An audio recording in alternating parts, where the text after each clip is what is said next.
Dalawa ang nasawi habang isa ang sugatan sa insidente ng pamamaril sa Tayabas City, Quezon. Arestado ang 5 sa 6 na mga sospek. Ang detalye sa report ni Paul Hernandez ng GMA Regional TV Balitang Southern Tagalog.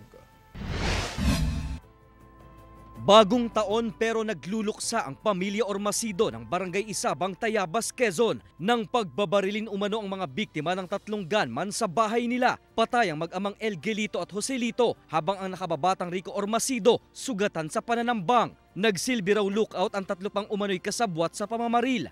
Ang 6 na sospek pawang kamag-anak ng mga biktima. Yung isang suspect ay pumunta sa bahay ng biktima. So after noon, lumabas yung mga biktima at yun ang ayon doon sa investigasyon natin ay pagkalabas ay nagkameron na ng putukan. Sa investigasyon ng Tayabas City Police, may dati na raw hidwaan ng mga ito. Tinitingnang motibo sa krimen ng usapin umano sa lupa. Matagal na po yung issue nila about sa lupa at nagkameron din po sila ng away noon mga 3 years before.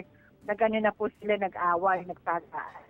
Tama ng bala ng kalibre 45 sa likod ng katawan at ulo ang mabilis na kumitil sa 2 biktima. Sugat sa braso naman ang tinamo ng isa. Mabilis daw tumakas sa mga sospek pero sa follow-up operation, nasa kote ang 5. Hindi sila umaamin na di umano ay sila pa ang tinagay yung tatay nila kung kaya humantong sa ganong insidente. Sinusubukan pa silang mahinga ng pahayag ng GMA Regional TV Balitang Southern Tagalog. Gayon din ang pamilya ng mga nasawi. Tinutugis pa ang isang sospek habang nagpapatuloy ang masusing investigasyon.